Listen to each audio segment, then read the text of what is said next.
and all eyes turned to him. He forced a smile and pointed to the board with a long stick. "Let's have a bit of hush now, or we'll not get anything done.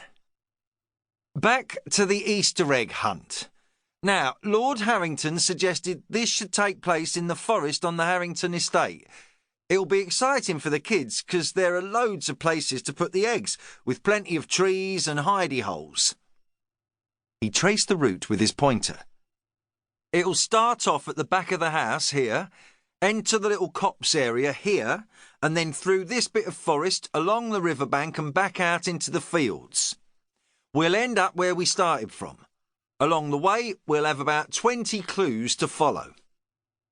A murmur of approval went around the bar, with people commenting that the use of woodland belonging to Harringtons would certainly be an adventurous one for the children. James's family had turned the ancestral home into Harrington's, a country hotel, and it had, over the last few years, become a thriving retreat for the well-to-do. Stephen tapped the old oak table in front of him. "Anne is walking the route as we speak," he said with his endearing stammer, "with Radley." Radley was their Springer Spaniel, a stray they had found wandering in the fields the previous year. James proposed that along with Anne and Charlie, he should sit down and work the clues out.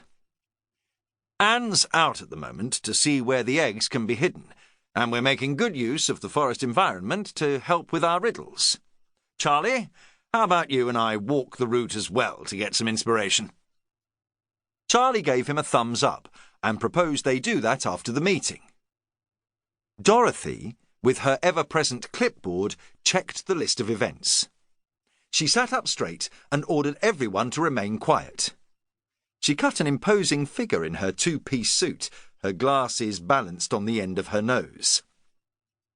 "I think, Lord Harrington, it would be best to see where we are at the moment." "I think that's a good idea," he replied, pleased to see her taking charge. There was a definite matter-of-fact attitude with Dorothy, and she had the knack of giving anyone who interrupted a severe glare. "You fire away, and we'll chip in where we need to."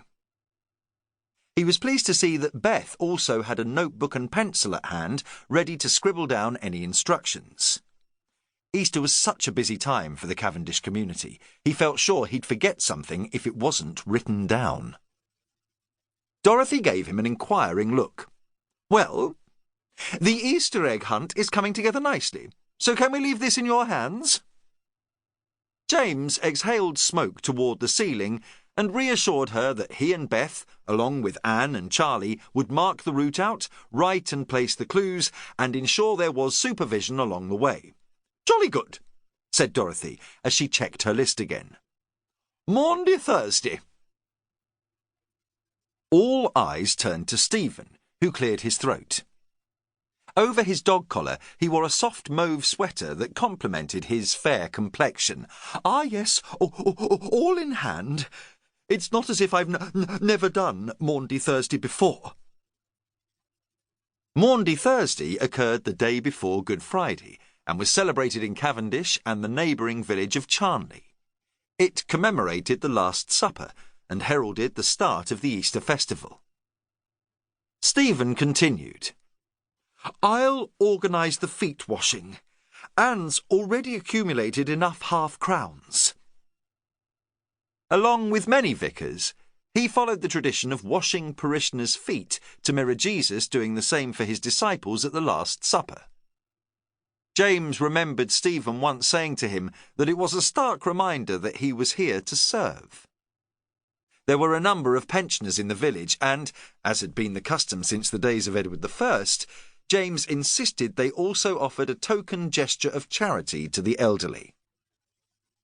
In Cavendish, this meant a half-crown coin for all men and women aged 80 or over, along with 2 lamb chops each, supplied by local butcher Graham Porter. The bulky butcher, seated just along from Beth, held a large hand up.